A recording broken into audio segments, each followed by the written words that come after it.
sings and people say mahalo and they think, why are they calling us trash? Mahalo does mean thank you. Thank you so much, Marcia. Appreciate that.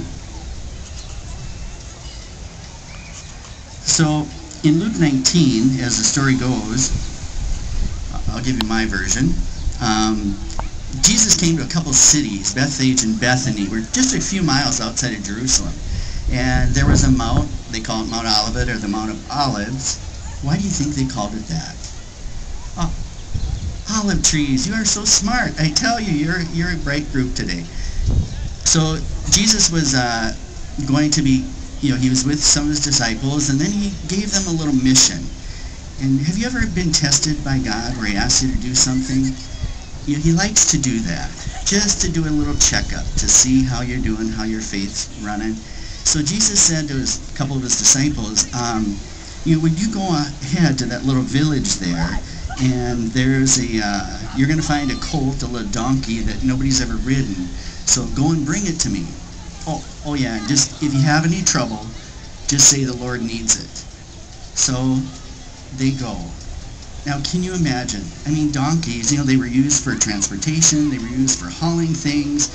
That was a big part of somebody's life. I mean, it's like me and having my PT Cruiser, and my Cruiser's out there, and if somebody came up to my PT Cruiser and just decided to drive it away, I would be very upset. And I wouldn't let them do that. So you can imagine, I can imagine what these disciples anyway must have felt going, and so they go ahead, they see this village, here's this little donkey, and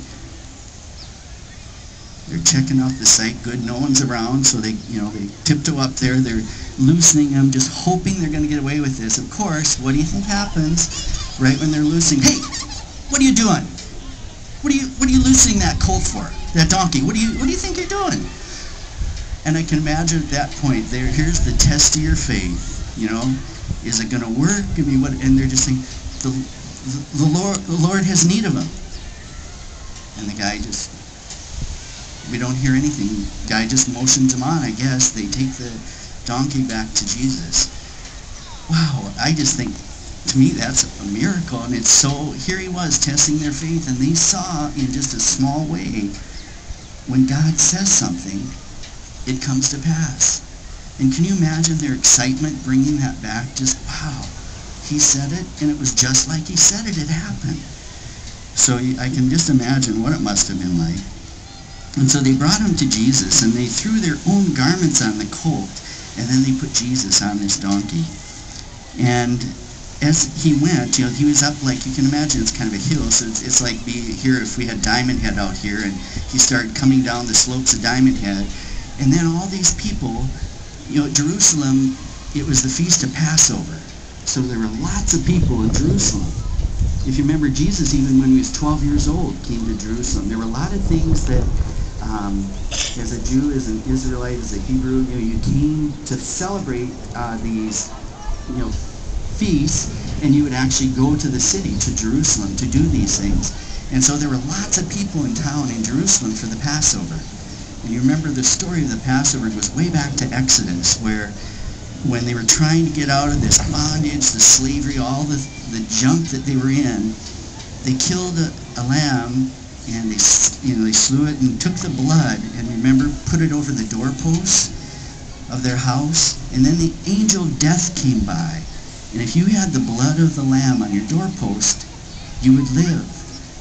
But any home without the blood of the lamb on the doorpost, death. The firstborn son, they were all killed. And it happened, and that's why finally they were set free, because of the blood of the lamb. And who would know that years later, he was just a foreshadowing of what Jesus would do for us.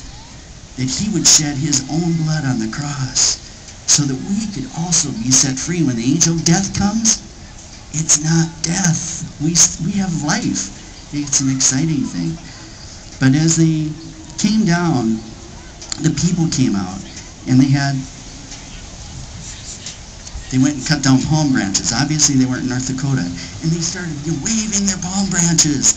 And they were, just excited, and they threw their cloaks on the ground, and Jesus was coming, and it just must have, I can imagine what an exciting event it must have been. And you know how it is, crowds, when they see something going on, everybody just runs over there because they want to know what's going on.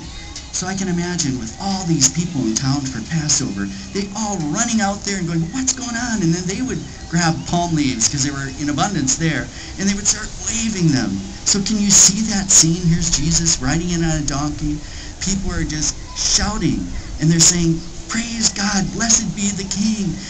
You know, they had, I can imagine it just was an uproar.